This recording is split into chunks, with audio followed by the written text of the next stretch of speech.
The flickering neon sign of Rose Motel buzzed overhead like a dying fly. Elena Sanchez, 23, 6 months pregnant, stood under it, her hand wrapped tightly around her coat as the winter wind sliced through her paper-thin layers. The motel reeked of cigarette smoke, old regret, and broken dreams, fitting, considering she had nowhere else to go. She stared at her reflection in the motel window. Her once bright hazel eyes had dulled, her thick brown hair matted from days without proper care. Beneath her coat, her belly swelled with life she wasn't sure she could keep alive. Elena hadn't always been like this. Just months ago, she was a bright-eyed receptionist at Hill and Gray Financial, one of the most prestigious firms in the city. She de-worked there for 2 years, saving every dime, dreaming of one day becoming a legal assistant. Her boss, Kenneth Hill, had even taken an interest in mentoring her, or so she thought. Then the pregnancy happened. Not from a one-night stand, not from a mistake, from love, or what she thought was love until the man ghosted the moment she told him. When the office found out, Kenneth changed overnight. No more smiles, no more fake mentorship. Instead came whispered insults, inappropriate comments, and finally a cold meeting where HR claimed her presentation didn't align with the company's front desk image. She was fired, no severance, no support, just a box of her things and a warning not to make noise if she wanted a reference. That was 3 weeks ago. Now her bank account read $218, her stomach gnawed with hunger, and the baby inside her kicked like it was desperate to escape the mess, too. The motel manager knocked on her door the next morning. "You're overdue," he said flatly. "Today's your last night unless you got $45." She forced a smile. "I'm working on it." But she was. She de-applied everywhere, diners, gas stations, even janitorial shifts. The moment they saw her belly, their faces changed. They called her a liability, a burden. That afternoon, she sat on a park bench, her coat pulled over her stomach, watching kids play. A woman nearby handed her toddler a juice box, and Alina's throat tightened. She hadn't had anything to eat since a stale muffin 2 days ago. She debated going into the gas station across the street and just taking something. Her fingers trembled around the form she'd printed off at the library earlier. A job ad. Vague, no company listed, just flexible hours, cash paid nightly, no questions asked. A burner phone number below it. Elena stared at it for an hour before calling. By sunset, she stood outside a dim bar on the edge of town, coat zipped up, heart pounding. A woman named Mira, short skirt, heavy lashes, dead eyes, greeted her like an old friend. "You knew?" she asked. Elena nodded, ashamed. "Don't worry, hun. First night's always the hardest, but they pay more for the innocent look, and way more if you're knocked up." Elena's face burned with shame. "Is that supposed to be a joke?" Myra shrugged. "It's survival, that's what this is." She wanted to run, she wanted to scream. But the baby kicked again, as if reminding her, "You need to eat, you need to live for me." That night she sat in the backseat of a car with a man twice her age. He smelled of beer and something rotten. She stared at the roof, clenched her jaw, and tried not to cry. But she did. Softly, silently. Afterward she took the cash, crumpled, sweaty, disgusting, and vomited in the alley. Over the next few nights she returned, not because she wanted to, because she had to. $80 turned into $150 depending on what they wanted. Some just talked. Some wanted her to pretend she wasn't pregnant. Others wanted the opposite. Each time she told herself it was temporary, just enough to get a place, just enough to buy diapers, just enough until the baby was born and she could start fresh. But every time she looked at herself in the mirror, she saw less and less of the woman she used to be, and more of a ghost. One night it got worse. She was walking home from a job, another faceless car, another faceless man, when 2 teens followed her into the alley near her motel. "Yo, how much for a discount, mama?" one sneered. She turned quickly. "I'm not working, leave me alone." They shoved her. One grabbed her arm, the other reached for her coat. "Pregnant and broke, you should be begging us." She screamed, loud, desperate. A neighbor opened a window, lights flicked on, the boys ran. But Elena fell, her knees slammed into the concrete. She clutched her stomach, gasping in pain. Something felt wrong. She crawled to her room, unlocked the door with shaking fingers, and lay on the bed, praying. "Please, not yet. I don't even have a crib. Her hand cradled her belly all night. She didn't sleep. She didn't cry. She was too empty for tears. Alina lay in the hospital bed, pale and trembling, her fingers clenched around the scratchy sheets. Fluorescent lights buzzed overhead as the nurse gently touched her wrist, checking her pulse. "You're lucky you came in when you did," the nurse said softly, glancing at the monitor. "Your blood pressure was dangerously low. You need rest, food, and less stress if possible." Alina gave a dry laugh. Less stress. She turned her head to the window, where the cold December sun poured in, mocking her misery. They hadn't asked for insurance. The nurse must have seen the bruises on her legs, the shadows under her eyes. A social worker had come by briefly and left a pamphlet about temporary shelters for women in crisis. But there was no offer of a miracle. No one said, "We'll help you keep your baby." And she couldn't afford to. 2 days later, Alina sat in the neonatal unit, cradling her newborn son in her arms. He was beautiful, tiny fingers, tiny nose, soft dark hair just like hers. His cries were strong, angry even, like he was already fighting the world. She didn't name him. Not because she didn't love him, but because naming him made him real.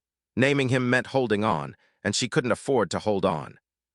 "I can't do this," she whispered, tears falling onto his blanket.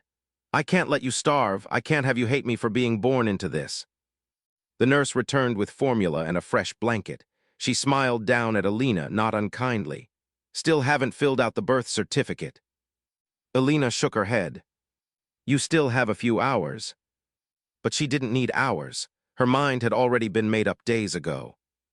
Alina walked out of the hospital with empty arms. The adoption agency didn't ask many questions. A temporary care agreement, they called it, private, clean, no court drama. A couple had already expressed interest. She hadn't even seen them. She didn't want to.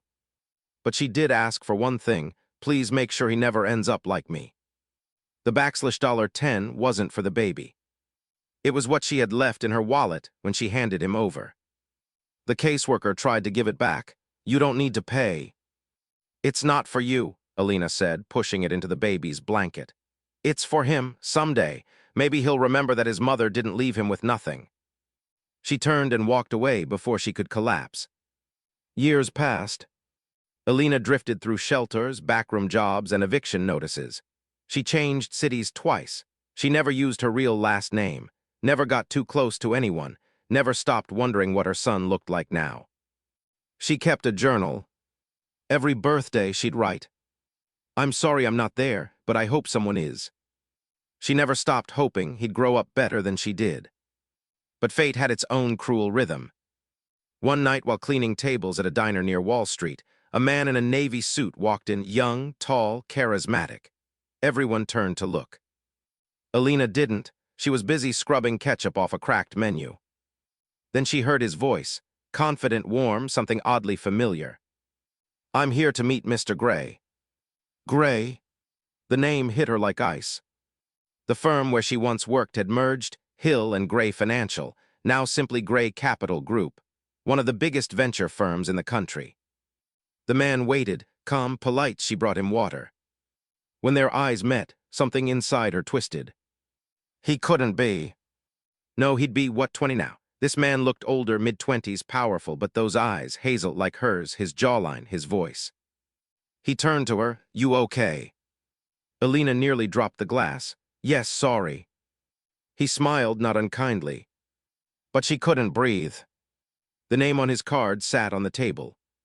Julian Rivera, CEO, Gray Capital Group. Rivera, her grandmother's name, the one she used at the hospital in case anyone asked. He had it. He was him. Her son. Alina didn't show up to work the next night. She sat in her dark apartment, knees pulled to her chest, staring at the business card. Julian Rivera, CEO, Gray Capital Group. Rivera. The name hit her harder every time she looked at it. She hadn't even known he was adopted by a family that kept her grandmother's surname. Was that coincidence, or had someone honored her request? Maybe he'll remember that his mother didn't leave him with nothing. She whispered that line like a prayer, but now she was afraid. He had grown into the kind of man who commanded rooms. And she was still scrubbing floors. What could she possibly say to him? The next evening she returned to the diner, hair pulled back, minimal makeup, and a new stiffness in her steps. She prayed he wouldn't be back. But Julian was already there. Same table, same navy suit. Laptop open, AirPods in, surrounded by notes and 3 untouched coffees. When he looked up and saw her, something flickered in his eyes. Not recognition, not yet, but interest, memory. "Hey," he said, taking one AirPod out. "You didn't work last night." "I was sick." "Feeling better?" Elena gave a stiff nod and cleared the table beside him. He stared a moment longer. "Do you know me from somewhere?" She froze.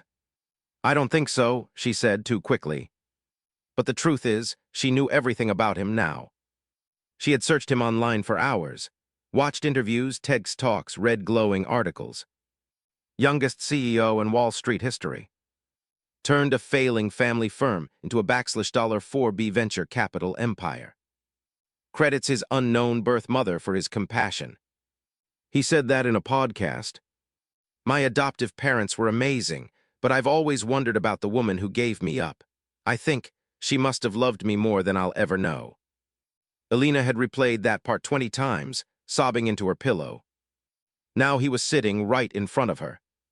He tapped his pen against the table and said, "You remind me of someone, my birth mother maybe, or who I imagined she'd be." Her hand trembled as she poured him coffee. "I doubt that," she whispered. "You don't talk much," he added, smiling. "I don't have much to say." Julian leaned forward, curious. "What's your name?" "Elena." "Elena," he rolled the name across his tongue thoughtfully. "Pretty name." She forced a smile. He had no idea how much that name used to mean something. It once appeared on company ID cards. She used to wear heels, not non-slip shoes. She used to design budgets, not scrape gum from under booths. He paused, watching her longer this time. Then softly, "Do you believe in fate?" She blinked. "No," she lied. The next day, Julian returned again, and again the next. Each time, Elena tried to avoid him, but he kept drawing her in. He'd ask about her favorite books, her childhood, if she liked music, if she believed people could ever truly outrun their past. And slowly, she started to answer. Not fully, never fully, but enough to see a glimmer of connection spark in his eyes. He had her smile, her stubbornness, her way of tapping his fingers when he was deep in thought. He didn't know he was looking at a mirror. Then one night, he asked something that made her breath catch. "Did you ever give up something you loved to protect it?" Elena dropped the coffee pot. It shattered on the floor, hot liquid splashing her shoes. I'm sorry." "Are you okay?" He rushed to help her, touching her wrist. And when he did, she flinched so hard, he pulled away. "Elena." His voice dropped. She couldn't breathe. She ran to the back room, hiding behind stacked boxes of napkins and pickles. Her hands shook. She couldn't keep pretending. But how could she tell him the truth? That she was the woman who walked out of the hospital with empty arms. That she scrubbed toilets while watching him grow up on magazine covers. That every birthday, she cried alone and whispered his name into the dark. She wasn't a hero. She was just a broken mother with nothing but regret. Julian knocked gently on the doorframe. "Elena, are you sure we don't know each other?" She wiped her eyes quickly. "No, you're just being kind." He stepped closer, voice low. "I don't know why, but I feel like I've known you my whole life." She looked up, eyes rimmed red. And for a moment, just a moment, he stared at her face like something clicked. "Elena." His voice softened. "You have a scar right there," he pointed under her jaw. "I had one just like that when I was born." Her knees buckled. "Elena, who are you?" Elena felt like the air had been sucked out of the room. Her knees wobbled beneath her, her heart thundering so loud it echoed in her ears. Julian was still staring, his brows drawn, lips parted, his voice trembling. "I know this sounds insane," he whispered. "But when I was little, I used to imagine my mother's face, not from photos. There weren't any, just feelings, and you." He paused. "You feel like her." Elena turned away. "You're mistaken." But Julian stepped closer. "Please, just tell me if I'm crazy." You are, she whispered, voice tight. You don't know me, I'm just a waitress, that's all. No. He held out his phone, hand shaking. I need you to see something. He opened his photos and scrolled to an image. It was a blurry scan of a hospital bracelet. Mother's name, Elena Rivera. Baby male, unnamed, 2004. I found this in a file when I turned 21, Julian said quietly. The agency kept it, it's all I ever had of her. Your name is on it. Elena closed her eyes. There was no more hiding. She sank into the staff bench, covering her face. Her shoulders trembled, she couldn't even speak. Julian sat beside her slowly, like approaching a wounded animal. It's you, isn't it? He said softly. You're her. Elena didn't answer. She couldn't. Instead, she reached into her pocket and pulled out a tiny, folded piece of paper. A note, creased and nearly torn. Julian took it, confused. He unfolded it. It read, I'm sorry I can't stay, but I pray you grow into someone kind, strong, free, not trapped like me. Mom. His hand flew to his mouth. Oh my God. Tears ran down his face. You kept this all these years? Elena nodded silently. I wrote it before I gave you away. I left it in your blanket. I found it when I was 9. I hid it for years. It was the only thing that felt like you. Now they were both crying. Silence stretched between them, heavy and sacred. Then Julian asked, Why did you leave me? Elena didn't answer at first, then in a broken voice. Because I was working in your father's company, Hill and Gray. I was young, pregnant, alone. And when they found out they didn't offer help, they fired me, blacklisted me. Julian looked horrified. My adoptive father, he knew the founders. Did he know about you? She shook her head. I never gave a name, I just vanished. It was easier, safer. I never hated you, he said. I just always wondered. I never stopped thinking of you, Elena whispered. Every birthday I wrote letters. I kept your name hidden in my heart. Julian took her hand, clutching it tight. I'm here now. She looked up, eyes raw. You've done so well, you're everything I prayed for.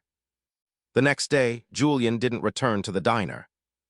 Instead, a black SUV pulled up outside, and a man in a sleek suit stepped out, asking for Elena. I'm here on behalf of Mr. Julian Rivera, he said. He's requested your presence at Gray Capital's headquarters, personally. The other waitresses gasped. Elena nearly collapsed from shock. The building was glass and steel, towering over Manhattan. Elena had passed it 100 times, never imagining she'd ever step foot inside. Julian waited in the private boardroom, dressed in a gray suit that made him look every bit the CEO. He stood the moment she entered. I wanted you to see this, everything I built, it's yours too. No, this is your success, she said quietly. He shook his head. You gave me life, you sacrificed everything. That makes you part of this, whether you like it or not.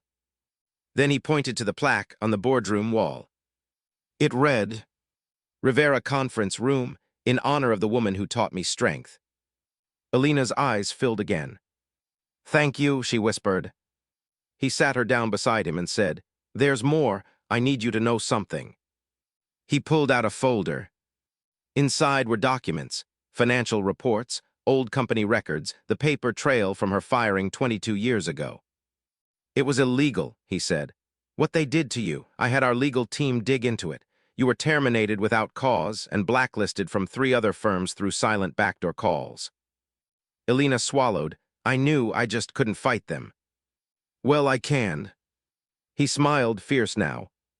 I'm buying out the last of the Hill and Gray partners next week. Once I do, I'm going public with the truth. Her heart stopped. Julian, no, why would you drag this up again?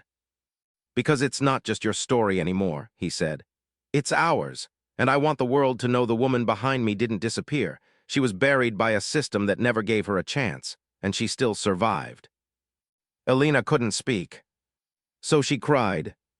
And this time when her son held her, she let him. Julian had money, power, a seat at the top of the very empire that once destroyed his mother's life. But what he wanted now was justice. Not just for Elena, for every woman like her, silenced, abandoned, fired for being pregnant, discarded because they were inconvenient. And he was going to start with the board. Julian's office buzzed with tension the next morning. His assistant, Natalie, whispered as she handed him the meeting agenda. "Half the board thinks you've lost your mind. The other half's terrified you're going to burn it all down." Julian smirked. Let them be scared. He stood at the head of the long glass table, 12 executives staring at him, most of them old, all of them powerful. "I'm here to talk about our past," Julian said, voice firm. "Specifically how this company treated Elena Rivera, a former employee fired without cause, while she was pregnant." Murmurs. A woman near the end of the table shifted uncomfortably. Julian clicked the remote. On the screen appeared scanned records, dismissal forms, HR memos, emails with subject lines like "Terminate quietly, she's a risk." Then came a photo of Elena, 20 years ago, young, pale, visibly pregnant. I dug into the files. What I found was not only unethical, it was illegal. One of the men scoffed. "That was decades ago, Julian. Why dredge this up?" "Because that woman," he said, voice rising, "is my mother." Silence. Cold, sharp, piercing. He let it sit. "I was adopted," Julian continued. "I only just found her, and now I know what this company did to her, to me. I won't let it stand." He leaned forward, eyes blazing. "We're issuing a formal public apology." Another scoff. "For what? Doing what was necessary at the time." Julian's voice was a whip. "She was a waitress last week. You threw her away, and while she struggled to survive, you all got rich." He held up a thick envelope. "This is my offer. I'm buying out the rest of the founding shares. You can take the deal, or you can fight me. But I promise you, if you do, every document I just showed you will go to the press." No one blinked, until the woman at the end finally whispered, "We'll take the deal." Julian walked out of the meeting with the power he needed. He didn't smile. Not yet. He still had something to do. That night, Elena stood in her tiny kitchen, stirring rice, the same way she had for years. Then the doorbell rang. She opened it and nearly fainted. Julian stood there in a three-piece suit, holding a folder and a set of keys. "What is this?" she asked, startled. He stepped inside, placing the folder on the counter. "It's the deed to a townhouse on the Upper East Side. In your name, paid in full." Julian, no. He held up a hand. "You're not arguing your way out of this. I don't want your pity." "It's not pity, Mom. It's restoration." He placed the keys in her hand.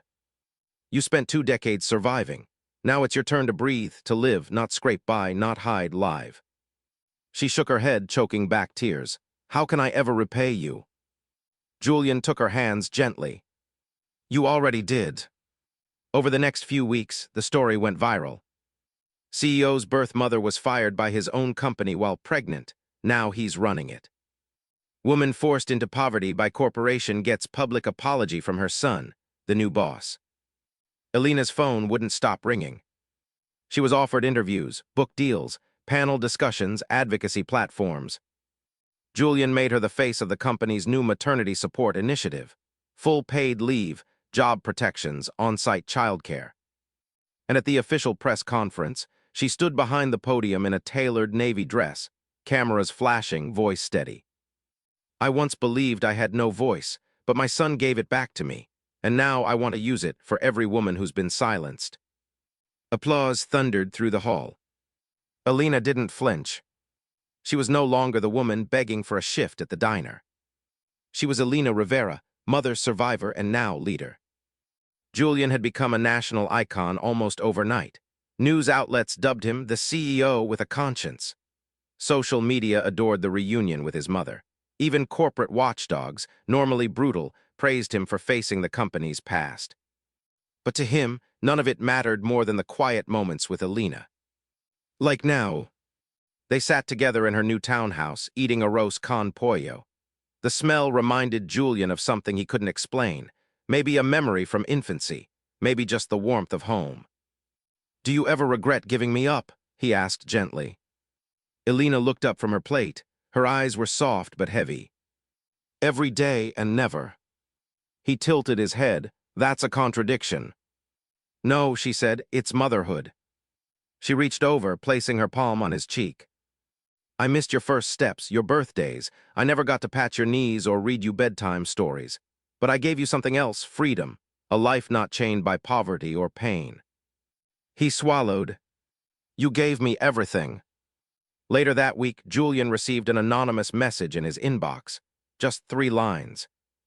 Not everyone's proud of you. Dig deeper into the Gray family trust. She was silenced for a reason. Attached was a file. Encrypted. He stared at it for hours before finally forwarding it to his head of cybersecurity with a simple note. Open this quietly. 2 days later, he got a call. Julian, it's bad. What is? There's more to your mother's story than even she knows. Alina didn't just get fired. Julian's spine straightened. Go on.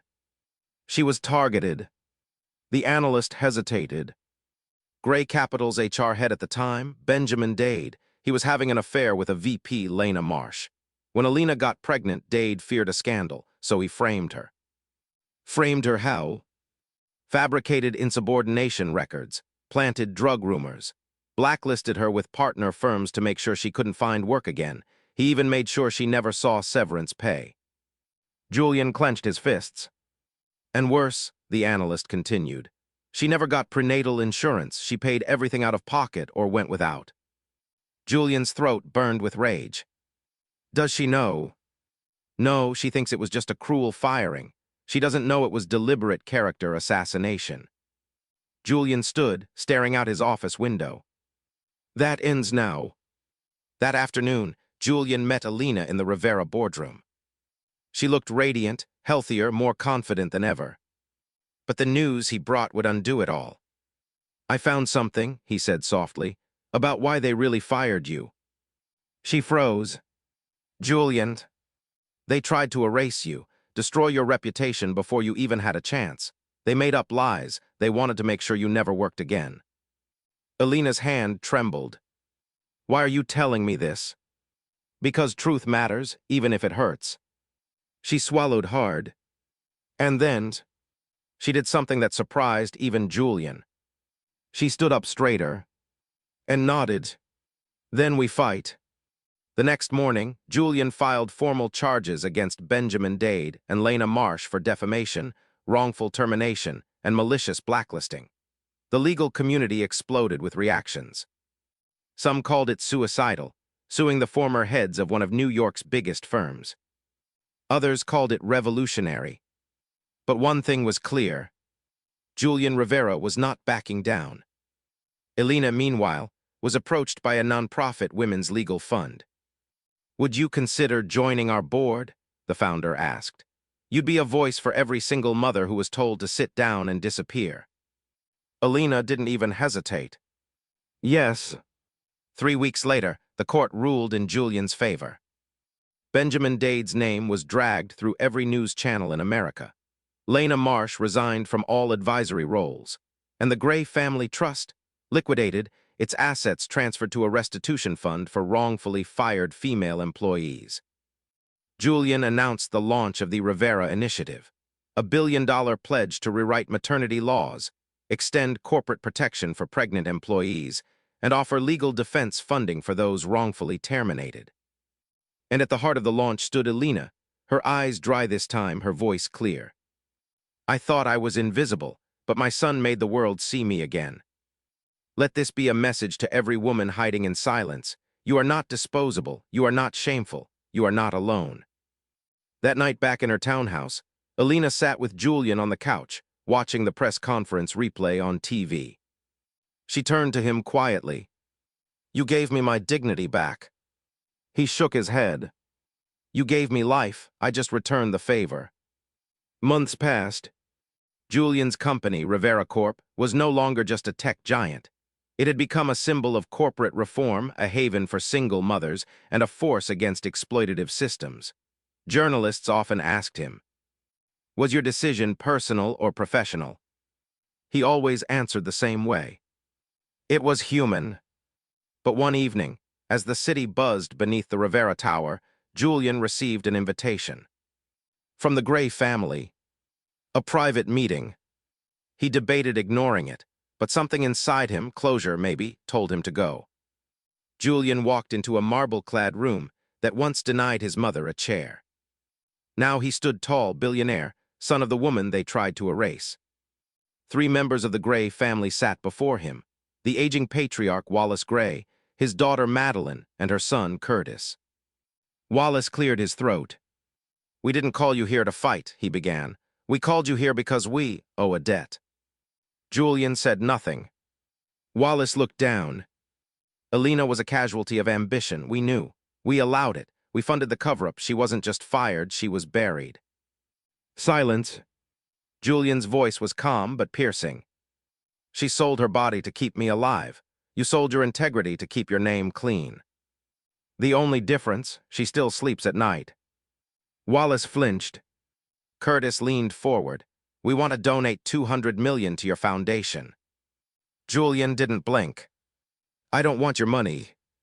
Madeline narrowed her eyes. "Then what do you want?" "Your acknowledgement," Julian said. "Publicly, I want the Gray family to admit on record that you failed her, and that the system you profited from destroyed people like her." Wallace's lips tightened. Julian stood. "That's the price, not a check, the truth." And then he left. 2 weeks later, the Gray family released a public video. Wallace Gray sat before the world, age finally visible in his trembling hands. In 2003, Alina Rivera was fired from Gray Capital. We orchestrated her fall. We destroyed her livelihood, and for 2 decades we lived as if her pain didn't exist. But it did, and her son, Julian Rivera, has forced us to confront that truth. The clip went viral, and in its wake, hundreds of women came forward with similar stories. A reckoning had begun. Alina never chased the spotlight. She spent her mornings at shelters, her afternoons speaking to single mothers, her evenings curled up with books she'd never had time to read in her youth. But one day, she was invited to speak at Columbia University's graduating class. She stood on the grand stage, the skyline glittering behind her. And she said, "I thought poverty was a life sentence. I thought motherhood meant shame when you were poor. I thought silence was survival. But now I know truth is power, and your past, it doesn't define you, but it will respect you if you stand up to it." A standing ovation followed. But Alina simply stepped down and walked back into the arms of her son. On Alina's 50th birthday, Julian surprised her with something unexpected. Not jewelry, not a car, not a vacation. A small deed. To a building. She opened it, confused. "What is this?"